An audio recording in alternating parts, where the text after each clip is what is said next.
Avi Pazner, bonjour Boker Tov. Bonjour Daniel. Je crois que l'on peut dire que l'on a bien besoin de votre expérience diplomatique et politique pour essayer de nous aider à mieux comprendre l'imbroglio politique dans lequel on se trouve actuellement, surtout après ce qui a été annoncé hier soir, c'est-à-dire l'échec des efforts entrepris par le président Rivlin pour former un gouvernement d'union nationale, sa décision de confier à Benyamin Netanyahou le soin de former une coalition, et puis également cette révélation du président, cette proposition, on peut dire révolutionnaire, que le président a fait aux deux candidats, visant à essayer de sortir justement le pays de cette impasse actuelle.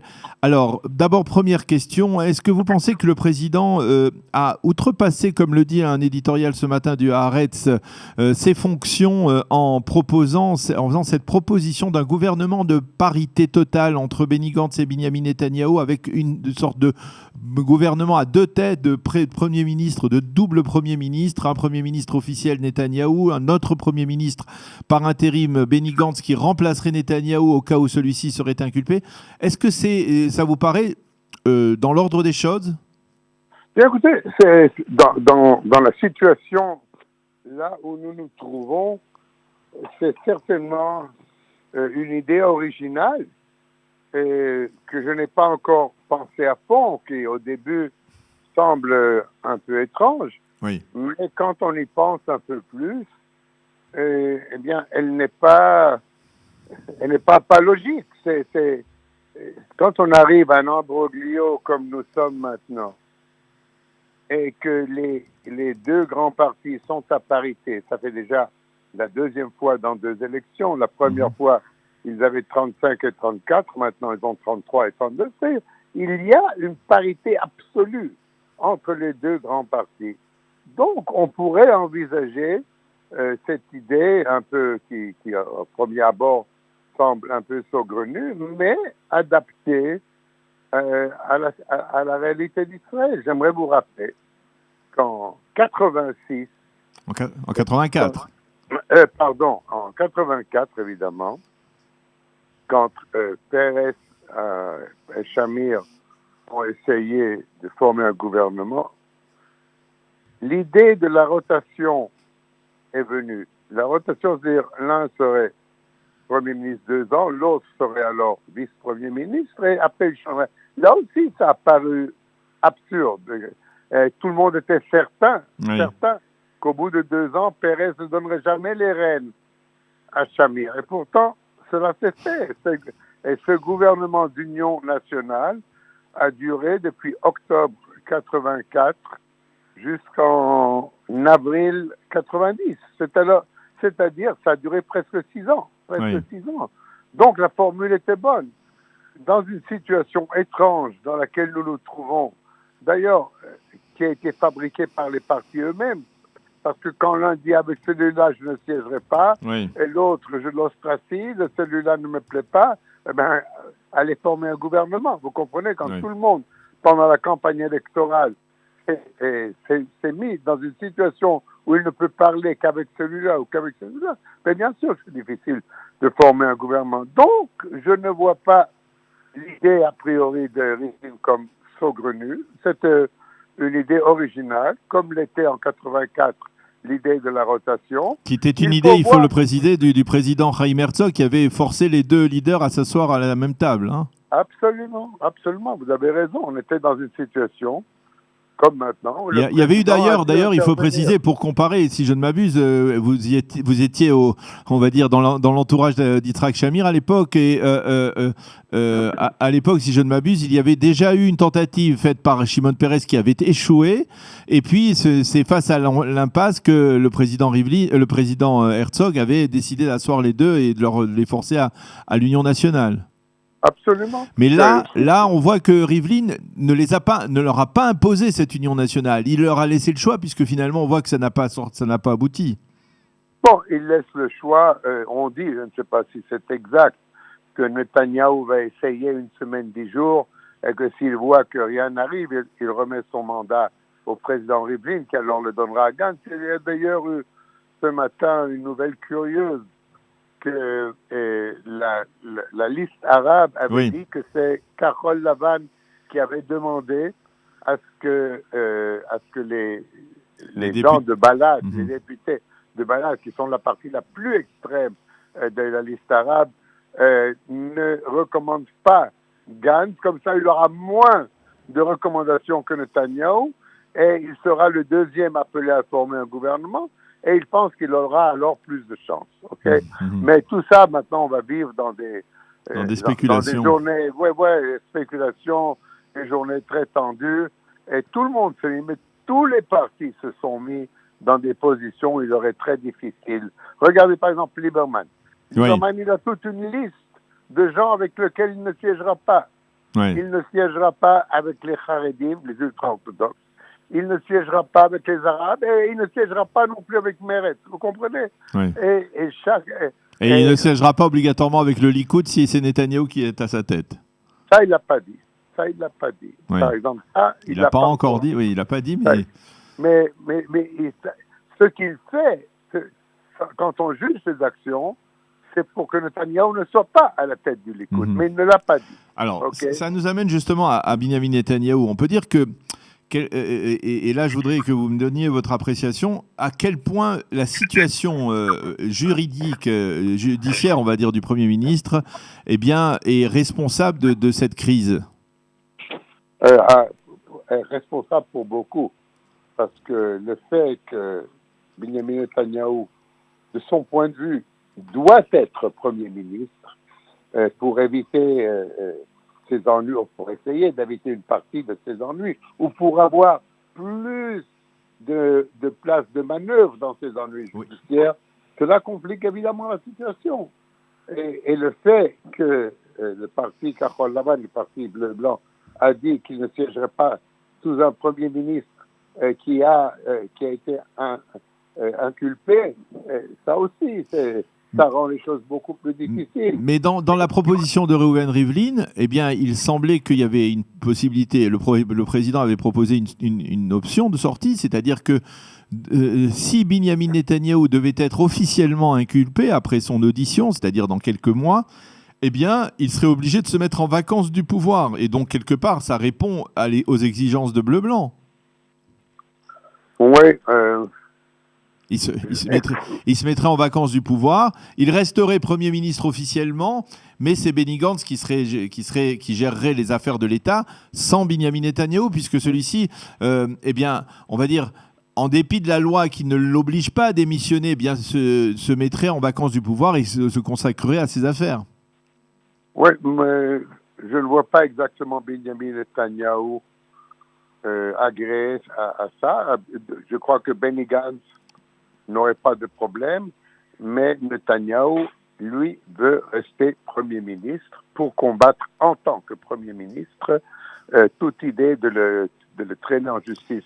Et vous vous rappelez qu'à la fin des élections précédentes, on parlait beaucoup du fait que Binyamin Netanyahou allait faire une loi spéciale sur l'immunité et après une loi spéciale pour... mais il a peu de chances de la faire puisqu'il n'aura pas de majorité. Non, je dis simplement non. C'est impossible de la faire aujourd'hui. Il n'y a pas de majorité. Non, mais voyez où étaient ses préoccupations autrefois. Vous comprenez ce que je vais vous dire? Donc, chez Binyamin Netanyahou, cela est très haut dans ses préoccupations, cette affaire judiciaire.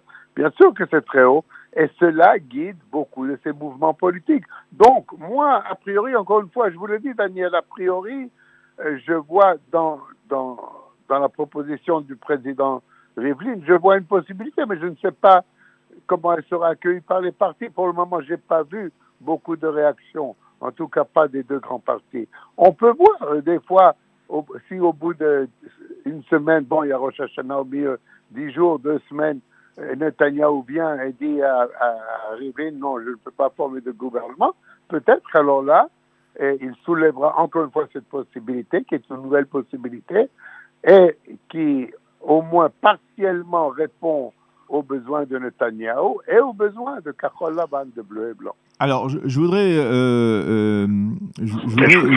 Je voudrais vous faire une proposition. Je ne sais pas si elle est réaliste. Est-ce qu'il vous semble possible que le Premier ministre, que Netanyahou, parvienne à former un gouvernement restreint en allant piocher, on va dire, soit des transfuges du Parti bleu-blanc, ce qui semble peu probable, mais alors peut-être par exemple en essayant de séduire Amir Peretz, qui est avec un petit parti travailliste qui est très affaibli et qui risquait de passer en deçà du seuil d'éligibilité. Est-ce que ça peut vous paraître plausible? Non, la première option dont vous avez parlé est recruter dans les rangs de Carole Lavan. Il doit recruter 6 au moins. Oui. 6 membres de la Knesset, ça me paraît complètement impossible. Il n'a pas réussi à le faire avec un. Bien sûr, il n'a pas, même pas un, il a essayé. Il y avait un membre de la Knesset éthiopien, on lui a promis des montagnes s'il le passait. Non, avec 6, c'est impossible. Maintenant, Amir Peretz, ça me paraît très difficile aussi. Il s'est même fait raser la moustache pour dire, écoutez-moi bien, je ne siégerai pas sous Netanyahou s'il a des ennuis judiciaires, s'il est inculpé. Et puis, c'est pas seulement ce qu'il l'a dit, mais il n'a pas de majorité. Si vous regardez quelle est la liste de son parti, c'est tous des gens de gauche. Oui, c'est ça.